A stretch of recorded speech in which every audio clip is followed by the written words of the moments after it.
Bien, continuamos con Revista 110 y ya estamos con el ingeniero José Israel Cuello con nosotros en el día de hoy. Ingeniero. Bueno, tenemos varios temas hoy. Tenemos el tema de la licitación de las plantas. Tenemos el problema de la guerra, que ya nos afecta a todos. Ya no es la guerra de Ucrania, es una guerra del mundo, con proyecciones muy peligrosas. Y tenemos también lo de Colombia, que tiene importancia, puede caber. De manera que vamos a empezar con la guerra. Cumple 100 días hoy la guerra. Ay, Dios mío. 100 días. 100 días, sí. Y en 100 días se pensaba que eso había terminado, por lo menos se dijo. Y lo que se registra es un repliegue de los invasores a la zona donde estaba cuando empezó la guerra, sin que haya logrado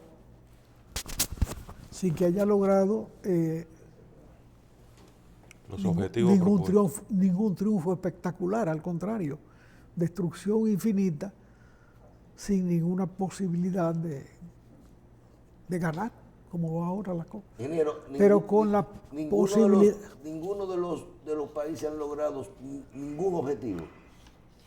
Bueno, yo pienso que Pelear y pelear. No, cuando se pelea así se definen las naciones. Uno de los argumentos del agresor era que esa nación no existía, que eso era una falsedad. Y esa nación es más nación hoy que nunca, porque ha sabido unificarse en la guerra. Le ha dado una respuesta propia. No, eso es un juego peligroso, sumamente peligroso. Es peligroso en otro aspecto también, porque puede extenderse más allá de los objetivos inmediatos del agresor. Y aunque esa no sea su intención original, uno no sabe dónde termina una guerra después que se empieza. Lo que puede observarla de lejos, hay descomposición en el ejército de los agresores, han perdido dirigentes muy específicos. No recuerdo el nombre de uno que era un francotirador que le había hecho hoyos al ejército ucraniano. Lo mataron ayer, o antes de ayer. Ay, hombre. Un francotirador siempre está poniendo la vida, es un elemento único. De manera que... Las sanciones económicas, ingeniero, están produciendo los frutos esperados. A ti sí. ¿Perdón? Que a ti sí te están produciendo. Te subió todo. Todo subió. Y eso era previsible. No, y en Europa la inflación está causando estragos. No, la inflación es mundial. La inflación tiene un origen monetario. No nos perdamos en eso. Eso venía como quiera. Lo que facilita su expansión, además que ya tiene sustento monetario, es el hecho de guerra que deforma tanto el mercado de distribución de combustibles fósiles como el mercado de alimentos. Entonces, a sufrir esa deformación, porque por un lado interrumpe las redes de distribución, por otro lado las sanciones también los interrumpen, bueno, naturalmente los precios se reflejan esa situación. Pero el dinero para comprar está en las emisiones, que fueron hijas del manejo monetario de la pandemia. En todas partes del mundo se imprimió papeleta, no solamente en Estados Unidos, que es la fuente de emisión de la humanidad.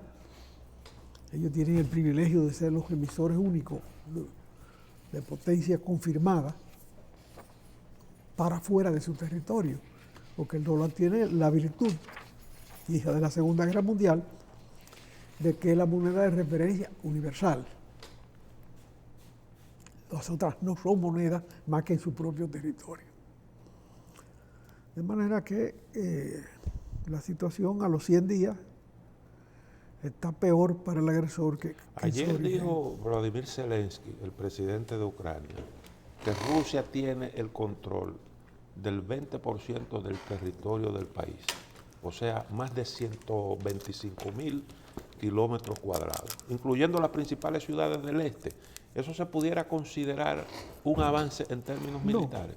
No. Ellos se están replegando en este momento hacia esa parte que tenían antes, a la parte que Putin logró dominar de Crimea y del este de Ucrania en su primer movimiento de peones. Ahí se está replegando a esa zona. Al mismo tiempo que las expectativas se caen, porque ellos no pensaron que iban a estar 100 días de guerra. Eso no estaba en la lista. Ellos partían de que Ucrania era una nación débil, sino que es una nación más fuerte ahora que nunca. Nunca en su historia ha tenido una posición más relevante que en este momento, porque es el agredido. Ellos no agredieron a nadie. No es un problema de simpatía o no, es de apreciación. ¿Se puede esperar que al calor de todo este problema que hay ahora mismo? Yo vi en los medios que llegaba carbón desde Colombia a Polonia. ¿Que llegaba? Carbón. Se supone que el carbón comprado en Colombia tiene que costar mínimo el doble de lo que costaba comprándoselo a Rusia, que estaba ahí mismo. Sí. Pero ese es un solo ejemplo. El gas, Rusia le cortó el gas a Polonia, porque Polonia no quiso pagar en rublo. Pero los demás países europeos están comprando el gas. Hay un problema realmente de incremento de los precios por todas partes. ¿Este asunto tendrá alguna repercusión en la política europea? ¿Qué usted visualiza en ese sentido? La política mundial. En la política mundial. Sí, sí. No, pero hoy mismo tú ves que con lo del embargo del petróleo ruso, de Europa al petróleo ruso, solo del petróleo, se está previendo que $150 el barril. Y hoy aquí, tú coges ahí, tú vas a ver que nosotros vamos a mantener el subsidio aquí, y ahorita creo que a 119, 115. Oye, mientras se pueda. Claro. No, ya Oye, no. ¿qué fecha tiene eso? Mientras se pueda. Pero hoy hay una declaración en la prensa, no le dan la importancia que tiene porque es un tema ya manido. Pero hay un funcionario que dice que el gobierno está gastando en el subsidio a la gasolina todos sus ingresos. Sí. Los ingresos no comprometidos, porque los salarios se están pagando y otras cosas se están pagando. Pero el gasto discrecional del Estado, que le da al poder político mucha fuerza, está comprometido con el subsidio a los precios de los combustibles, tanto de generación como de transporte. Dice el CEO de JP Morgan que lo que viene es un huracán. Y él está recomendando una política monetaria más agresiva en Estados Unidos. Y es previsible que se produzcan nuevos ajustes en la Un tasa huracán económico. Económico, exacto. Es previsible que se produzcan ajustes en la política monetaria de Estados Unidos, nuevos ajustes. El Banco Central Dominicano tendrá que seguirle forzosamente, seguir el mismo camino de la Reserva Federal para evitar la fuga de capitales. Todo esto, ¿cómo va a repercutir? En los años 70 y pico, 80, usted recuerda la década perdida, el origen estuvo en una política monetaria bastante dura de la Reserva Federal, que produjo Esta inflación, una inflación con recesión. y además de eso, exacto, y además de eso, incumplimiento de pago por parte de países latinoamericanos en la denominada década perdida. Se puede presentar una situación semejante a esa. Tiene una virtud, sí, que el problema del ambiente, sobre el cual se han puesto varias curitas que no me han hecho ningún efecto, va a tener una respuesta no prevista para esta fecha, porque los combustibles de origen fósil van a ser sustituidos. Pero eso es un problema a mediano plazo. Fíjate que aquí se acaba de hacer una licitación de 2 plantas a producir dentro de 4 años, a producir energía dentro de 4 años, manteniendo el uso de combustibles fósiles todavía. De manera que aquí no se ha abierto la gran oportunidad de pasar al hidrógeno, que es una oportunidad abierta. Y que para la República Dominicana sería una liberación, porque aquí la producción de combustible no existe. El único combustible que tenemos es el agua, y las posibilidades de expandirlo, hasta ahora es la hidráulica. Las posibilidades de expandirlo son muy pocas. Pero no es estable. Ni es estable, pero es importante en términos de cuantificarlo. Pero además no es estable, no hay una sola planta que pueda producir 24 horas todo el tiempo. En épocas de lluvia hay 2 o 3 que pueden trabajar, pero en épocas de sequía, pues no. Que es una isla pequeña, con una orografía muy particular, que en definitiva en gran medida ha sido bien manejada en el sentido, después de muchos años de debates y cosas de esas, desde la presa de Tavera en adelante ha habido una expansión de esa energía hasta los límites en que se puede llegar. Pero no hay mucha posibilidad de crecer en ese sentido. Pero la posibilidad que tiene una isla en el hidrógeno es infinita, porque hay agua por todas partes. El caso de Colombia, que usted planteó, ahí hubo un resultado en primera vuelta. Sí, pero Colombia parece que votó en contra del establishment político. Entre 2 opciones, entre 2 extremos está ahora mismo ese, sí, pero ese país. en esa coyuntura yo temo que las fuerzas van a polarizarse a favor del tercer candidato, del segundo candidato. Porque los que quedaron en tercero se van a agrupar con él, con cualquier cosa para que el primero no gane. Cuando el primero dijo, yo necesito 1 millón de votos más, es difícil. Es difícil que eso crezca mucho más de ahí. Puede crecer, claro, siempre hay un espacio. Pero ahora en la segunda vuelta no es mayoría simple. Sí, es mayoría simple, pero si los votos que fueron al tercer lugar y al cuarto lugar, no sé si había 4, pero había 3. Son 4, sí, 4 fuerzas. El que quedó en cuarto obtuvo un 4%. O sea, había 3 fuerzas y una debilidad. Pero esa debilidad puede ser la decisiva. Sí, exactamente. ¿Te das cuenta? Sí. Ese chin puede ser el chin necesario. Porque difícilmente en una candidatura tan particular como la de Petro, porque la realidad es que cuando nace la guerrilla, colombiana. Cico Gutiérrez, que quedó en tercero. En cuarto lugar está la opción del centro, que fue el 4%. Se supone que Cico, los votos de Cico van a decidir las elecciones, claro, fundamentalmente. Ninguno de esas fuerzas tienen tendencia a apoyar al primer lugar. El centro. El centro se inclina más. Pero ese es el que menos votos tiene. Pero tiene solo un 4%. Ahora, a Petro lo favorece esa gran diferencia, 12 puntos porcentuales. Pero de todos modos, lo que usted dice tiene mucho sentido. Pero súmale lo del tercero y ya. Ingeniero, ¿qué usted piensa de ese primer voto, de ese primer proceso electoral en Colombia, que tanta gente haya votado por Petro, conociendo de su historia? Mira, Colombia es un país con una particularidad de que se entiende metiéndole el ojo hasta su orografía. ¿Sabes que Colombia tiene la línea aérea más vieja del mundo? Avianca. Avianca es la línea aérea más vieja del mundo, la única que nunca ha quebrado. ¿Y por qué? Porque son eficientes ellos, no. Porque para tú ir a un sitio donde se llega 1 hora en un avión necesitas 18 horas de carro. ¿Por qué Colombia es campeón de ciclismo en el mundo entero?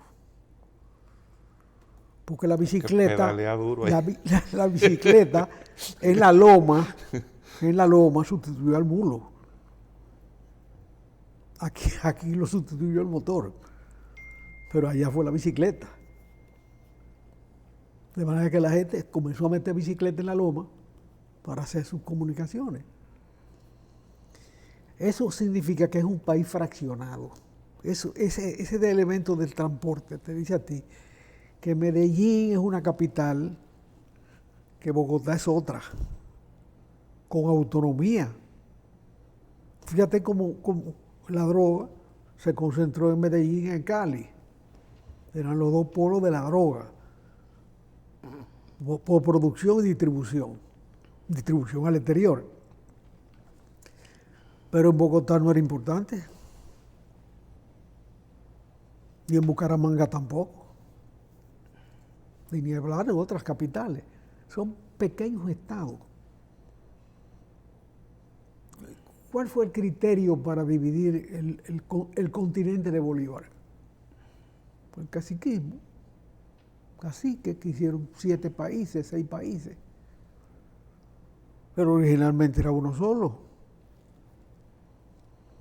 Y en general la conquista española, que fue la que dio lugar al nacimiento de Hispanoamérica en su conjunto, fue colectiva, fue simultánea. Hubo 2 países grandes por el Tratado de Torrecilla, creo que fue, en que se dividió el continente entre Portugal y España. A Portugal le tocó la nariz de Europa. No, de Brasil. De Brasil, porque estaba en el meridiano que decía el acuerdo, lo tocaba primero, y a España le tocó recto. Simplemente, ni siquiera por desembarco. Le tocó. Era un papa español, el Papa Borgia, en ese momento, y eso se distribuyó así. Pensaba que la favorecía a España, pero a la larga, en términos de territorio, favoreció a Portugal. La idea era que favoreciera a España. En definitiva, en ese momento, lo que España había descubierto era prácticamente las Antillas. De hecho, Brasil es un país del cual no han surgido otros que se hayan independizado de él. Siempre ha sido un territorio integral desde el principio. Ahí no hubo fraccionamiento, pero hay un fraccionamiento interno. Son varias naciones también. Ahí hay gente que no conoce otro idioma que el mismo que tenía originalmente. Ahí tú llegas por río, subiendo, Sí. a contrapelo del cauce, a zonas donde no ha llegado el portugués. Gente que vive en cuero todavía, ¿Ves? desnudo. Viven de nuevo. La pregunta de Michelle, ingeniero. En más de 150 años, qué sé yo, se habla de 2 siglos, Colombia nunca ha tenido la izquierda como una verdadera opción de poder. Óyeme, los guerrilleros se murieron de viejos allá arriba. Tú no relacionas la negociación después de la muerte de Marulanda. Pero Marulanda murió de viejo allá arriba. Sí. Ellos quisieron replicar la situación de Cuba. La situación de Cuba era una situación propia. La epopeya cubana del 59, que culminó en el 59, tenía raíces muy propias. Comenzando, porque era una retoma del conflicto cubano-español de la independencia. Fidel es hijo de un soldado español que se quedó en Cuba. Y esa era una guerra de sentimiento anti-norteamericano esencial, donde el proletariado, llamado proletariado, no tuvo nada que ver. Eso fue una clase media radical la que tomó el poder y derrumbró al mundo. O sea, América Latina no ha tenido un líder más conocido en el mundo, simultáneamente y en vida, que Fidel Castro. Más que Martí, más que Bolívar, más que cualquier otro. No digo yo Duarte, el pobre, que ni aquí lo recuerdan bien. De manera que, y duró 60 años. Hay que saber que él catapultó la lucha dominicana y nosotros encontramos nuestro propio camino, pero arrancamos del 59. Pero la lucha se enraizó en los recursos locales y generó sus propios jefes y sus propios intereses. Bueno, pero nosotros estábamos hartos de 30 años de Trujillo. Allá duró 60. Y todavía no se ha extinguido. Una vela vieja ya. Le queda poco, pero se agota en sí mismo. No cambia internamente. Parece que no hay gobierno. Bueno, hay que ver si ellos lo quieren cambiar. Bueno, porque con el tamaño que tiene ahora y la fuerza, no sería difícil. el problema es que se rompió el tejido social preexistente. La única conquista irreversible de esa revolución es la conquista de la Florida. O sea, Cuba como nación se extendió a la Florida, pero esa nación no es recuperable, porque ya los que están en la Florida no nacieron en Cuba, aunque son cubanos en el alma. Comen en cubano, hablan en cubano, piensan como cubanos. Y han puesto 2 presidentes en los Estados Unidos. Hay 2 presidentes en Estados Unidos que el voto de la Florida lo ha decidido. O sea, es más nación que la propia Cuba, donde la expresión se concentra en La Habana. La oposición de Santiago de Cuba es distinta a la de La Habana, totalmente desconectada. Y es una nación que carece de tejido social para levantarse. Por eso es tan dócil. Son grupos aislados que esporádicamente avanzan, sobre todo de carácter intelectual, que le dan 2 tablazos y bueno, ya no, porque no hay ese tejido social. Mientras que Fidel se alzó apoyado a una clase media muy dinámica, muy poderosa, sobre todo en las ciudades. Pero esa guerrilla se arraigó en la loma, ¿no? Por favor. Es una guerrilla de clase media habanera y santiaguera. Todavía hay países latinoamericanos que sacan la cara por Cuba y exigen su participación en la Cumbre de las Américas. Ahí está particularmente México, que lleva la voz cantante en eso. Yo creo que es correcto esa actitud, yo creo que es correcto. O sea, si se van a tratar los problemas latinoamericanos, ahí hay que incorporarlos y aceptarlos. No sé si Nicaragua quiere ir a eso. ¿Y Venezuela? ¿Debe de ir?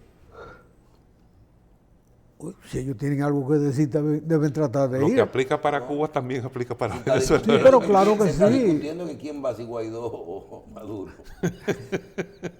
A Guaidó como que lo Guaidó. Los Guaidó. Guaidó tengo una gaveta. Esa es la posición del presidente Abinader, que fue, yo diría que muy inteligente cuando respondió una pregunta en ese sentido. Yo respeto lo que diga Estados Unidos, pero si Cuba va, yo me sentiría contento. Sí. No, él dijo que cuando le toque aquí, Va a él invitar invita a todo quien el le mundo. da la gana. Que es el año que viene. Sí, bueno, ojalá.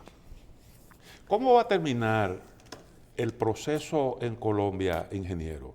¿Y qué representa este señor Rodolfo Hernández, que puede que gane las elecciones? Mire, ese es un sujeto que yo nunca lo había oído mencionar hasta esto. Bueno, alcalde de Es más, y Bucaramanga. después de la primera vuelta, porque lo oí mencionar. Sí, sí. Es un viejito ahí. Puede llegar. El viejo del TikTok le dicen. ¿Eh? El viejo del TikTok. Porque él usa mucho las redes sociales. Ah, Sí. imagínate. Pero Estados Unidos tuvo, tuvo una influencia directa en algún momento en Colombia hasta llegar a hacer lo que pasó en otros países que decían que Estados Unidos era el que decía quién era que iba a gobernar. A uno le parece decir como que siempre ha sido un país como muy autónomo, aunque hubo presencia de grandes multinacionales americanas, pero uno no tiene noticias así como de que haya pasado una cosa así. No, Colombia es una nación propia, y tiene una autonomía. Ahí gobierna una oligarquía muy caracterizada, de familias de 200 años. Apellido Santo Domingo, una de ellas. Sí, sí. Bueno, el café, el cacao siguen siendo valores fundamentales de Colombia y tiene combustibles también.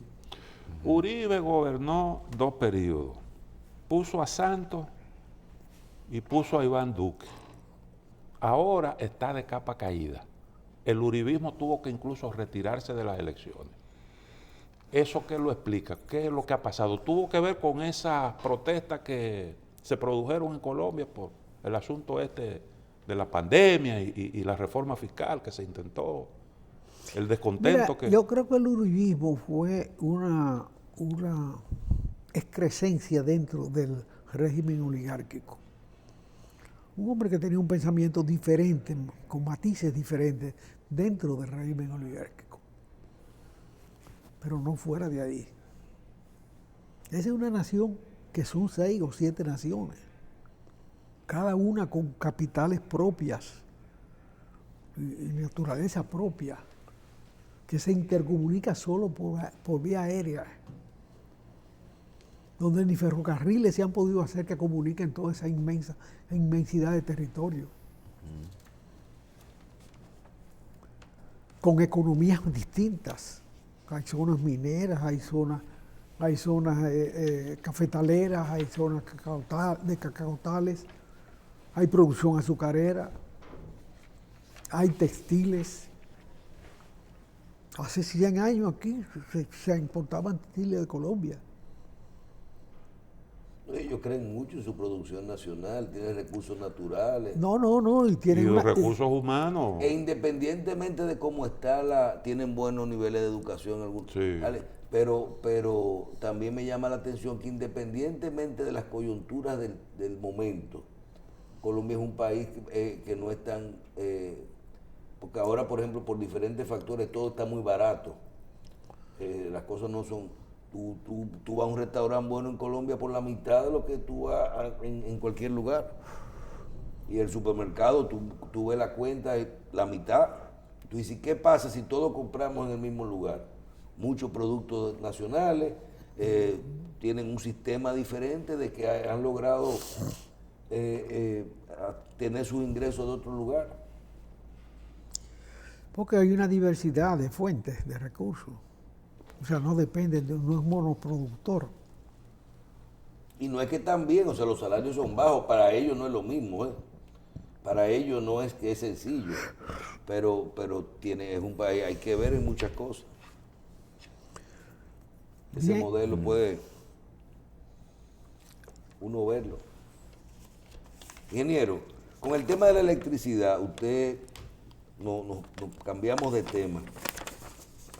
800 megavatios, creo que también vean para Manzanillo en 4 años, hay una crisis ahora mismo en el sector, y 400, creo que 400 megavatios de forma inmediata vienen en barcazas y todo eso ahora antes de finalizar el año.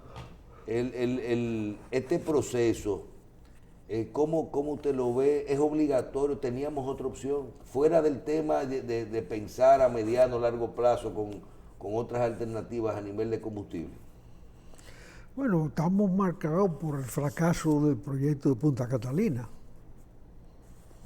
O sea, Punta Catalina no solamente fue un retroceso en el proceso de evolución de los combustibles, porque lo que pudo ser a gas natural, donde habían ya resultados muy positivos por la planta que montó originalmente AES, sobre una licitación del 2002.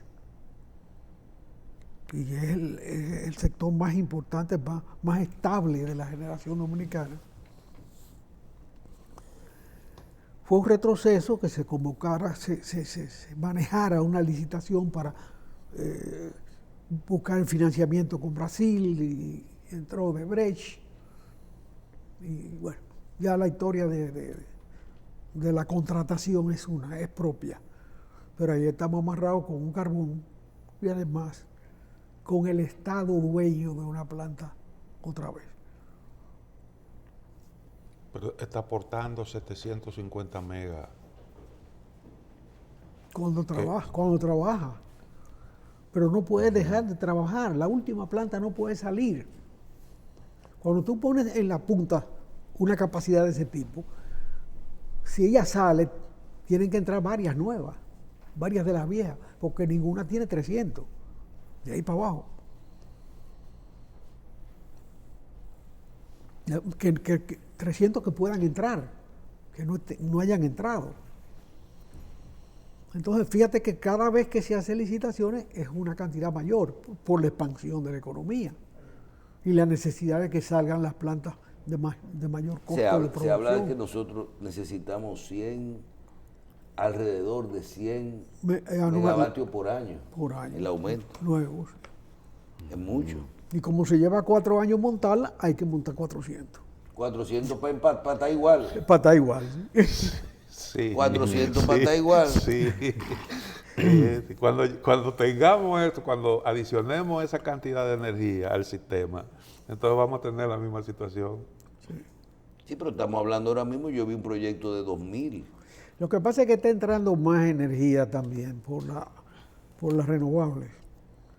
O sea, hay muchos proyectos de energía eólica y de energía solar para el sistema. Cada día tuve en la prensa, eso no necesitan tantos requisitos para instalarse porque es inversión propia de cada quien. Y a eso se le da. Pero no es sostenible. No es sostenible. Es sostenible económicamente, pero de noche no hay sol. No, ni hay cómo acumularla todavía.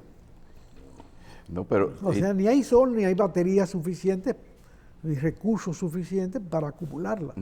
No, y además el incentivo es comprársela un poquitico más cara, aunque sea renovable, para incentivar que otra gente se vaya. Es más cara, el costo de producción es más caro. Y no hablemos del costo de la tierra que no se compensa. Pues normalmente se hace sobre tierra árida o sobre tierra baldía, no sembrada. Pero si ¿Por qué es más caro? Sí, porque el rendimiento del capital Es una inversión más alta original, pero luego o sea, mensualmente tú no tienes que ponerle nada. Sí, pero ahí nadie se mete para sacrificarse por la patria. ¿Eh? No, ahí se gana mucho dinero. Sí. Que hay un acuerdo del gobierno, le compra más caro a los a esa gente que entra con energías renovables, porque es una manera, como dicen, de incentivar a que otra gente entre en el negocio. Eso es correcto, por una parte, pero no hay santo varón en el negocio. No. Los negocios son negocios. No es que están perdiendo ninguno. No, para perder nadie mete en negocio. No. Bueno. Ingeniero, esta mañana estábamos repasando la lista de las empresas de Corde al 67 que todavía tenían la composición accionaria con que la dejó Trujillo. Y yo veo que si bien hay algunas en el cual figuraba como 100% de propietario, algodonera, calzado, aceite vegetales, refinería de sal, Fasaco, Cisal, Tenería, Minas Sal y Yeso. Hay otras, por ejemplo, la fábrica de batería y la planta de recauchado, que nada más era accionista un 26.7% en la de batería. La de recauchado 41.45%. En los seguros San Rafael dicen que Trujillo nada más tenía 31.8% de acciones. Y en el Santo Domingo Country Club, entre otras, 9.97% de acciones. Realmente, entonces, siempre nos preguntamos que dónde fue a parar todas esas acciones que eran del Estado y que después tenía Corde. Pero, aunque sea mínima la participación, ¿era él el propietario o eran gente a la que él ponía como accionistas para no aparecer como mayoritario? Eso que tú estás leyendo la ley de confiscaciones. El libro de Roberto Casada, de la historia social y económica, era una lista de Corde del 67. Sí, pero Trujillo tenía testaferros en esos negocios que no fueron confiscados, porque el decreto ley de Balaguer, primero de Balaguer y después del Consejo de Estado, que modificó la jugada, se refería a los familiares de Trujillo. A los familiares. La modificación que hizo el Consejo de Estado al de Balaguer agregó algunos nombres. Agregó a los Álvarez Sánchez y Álvarez Pina, agregó a... no recuerdo quién más. Pero esa fue una modificación de grupos sociales y de codazo político. Ok. Pero aquí, por ejemplo, las empresas que eran estatales, que eran todas de construcción. Aquí yo veo Abeto Cemento, plástico. Hay un componente, Bueno, hay lo que varios. pasa es que construcciones. Abeto Cemento era de la rama del cuñado de Trujillo, de Martínez Salva, de Paquito Martínez, hermano de Doña María, que era un empresario desde antes de subir Trujillo. Tenía ferretería y tenía cosas, pero luego bajo el régimen fue parte de la fábrica de cemento, se expandió a la distribución de vehículos, a muchos negocios. Sí. Equipo y construcción, la asfaltera y ferretería El Marino y ferretería Reed. Esas son. Sí, ferretería Riera, ese era de Paquito Martínez. También. Sí. Y la ferretería del Marino también. Sí. Pero esa ferretería, particularmente la RIT, era de antes de Trujillo. Claro, en el régimen creció mucho. Sí. Y en el caso de la fábrica de cemento, por ejemplo, su socio era el presidente de la fábrica de cemento, era Moncho Inver, que lo conocía en la cárcel. Balaguer podía construir mucho mientras parte de esas constructoras seguían siendo de Cordy. O sea, el que fueran estatales, No, pero las proveedoras del cemento, la Claro. pintura y todo eso, le facilitó ese programa de construcción. Pero claro, porque él le decía a la fábrica de cemento, véndele el cemento a tanto a ingeniero, Ajá. para que le mantuviera el precio de la construcción. Ya. Y multaba a las fábricas, por ahí desapareció la fábrica, Ujú. por esa vía. Ahí. Pero mira, el poder social y el poder político, mencioné a Moncho Inver, personaje que conocí Sí. en la Victoria. Y contaba él, Que era rico y tuvo preso también. ¿cómo que era rico? Era de los Inver, de los que mataron a Trujillo. Ya. Él era el presidente de la fábrica de cemento. Y contaba él que estando en la 40, yo no lo vi en la 40, pero él estaba junto conmigo, porque uno estaba en celdas con 7 personas, 6 Sí. personas, que eran celdas de uno, metían 6 o 7, pues, éramos muchos. Dice que un día se le apareció un calié, él en cuero, como se vivía en la 40, y el calié vestido. Don Moncho, usted me puede dar un papelito para yo conseguir un cementico, que yo estoy haciendo una casa. Ah, no te preocupes, búscame el papel. Y aprovecha para mandarle un mensaje a gente suya. Querido fulano, Sí. estoy pasándolo más bien aquí. También. Resumen de lo contrario. Dámele 100 fundas de cemento, 10 fundas de cemento. Dice que al otro día había cola. El hombre fue a la fábrica de cemento y le dieron más fundas de las que le recomendaron. Sí. Y al otro día había cola de caliese ahí hay un, Buscando fútbol. ahí hay un preso que da buscando cemento. fundas a este hombre que estaba en pelota, todo Sí. golpeado. Sí, ay, hombre. Ellos terminaron siendo presos de él, entonces. Bueno, vamos a una pausa, volvemos en breve. Gracias, ingeniero, por estar con nosotros. Nos vemos el próximo viernes, si Dios quiere.